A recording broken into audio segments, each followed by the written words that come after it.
Alright, and this is part 7 of kung ano makikita doon sa Baguio Museum. Alam niyo ba na noon? Well, hanggang ngayon naman, mahilig mga Cordilleran sa, ayan, alam mo mga yan, generally, they're called, of course, accessories. So, from doon, na yun lang saan siya nilalagay, ayan, nilalagay siya sa neck.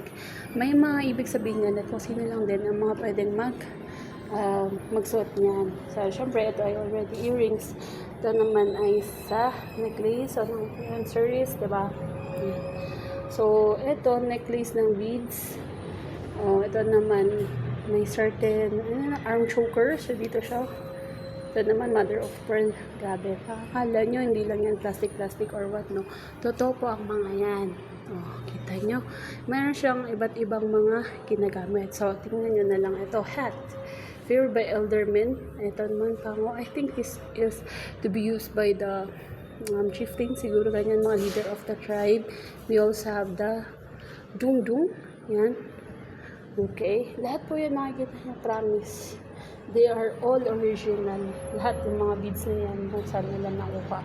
Pero, ganyan mga accessories noon. Siyempre, according to your according to your role sa village, yan, no? Ito ang mga spears na ginagamit accordingly.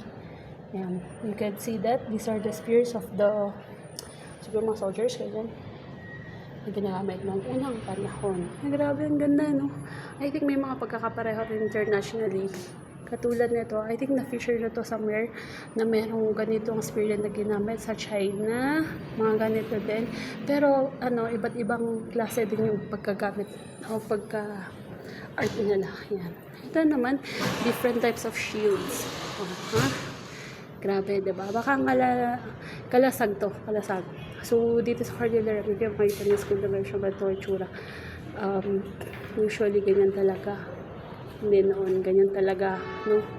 Ayan, no? It's a spear from Kalinga. Tapos, ito, kung ko lang dito nakita, it's a spear from Apayao. Tapos, Ifugao. This one is Mountain Province. Ayan, no? Kalasag shield. Tapos, mahilig din ang mga Cordillerans make music. So, makikita niyo siya. These are different gongs, types of gongs din. Yan. Okay, tagatag, berberian. Yan, hanggang sa yan. Mahilig talaga as in I think the largest gong na ginawa nila is located somewhere here naman yung Benguet Province. You just have to check it out kung saan. Pwede niyo siya makita as in nakabandera siya. Ganyan. Yan. Grabe, no? I think these are donated. At lahat yan ay totoo na sa kung anong material siya is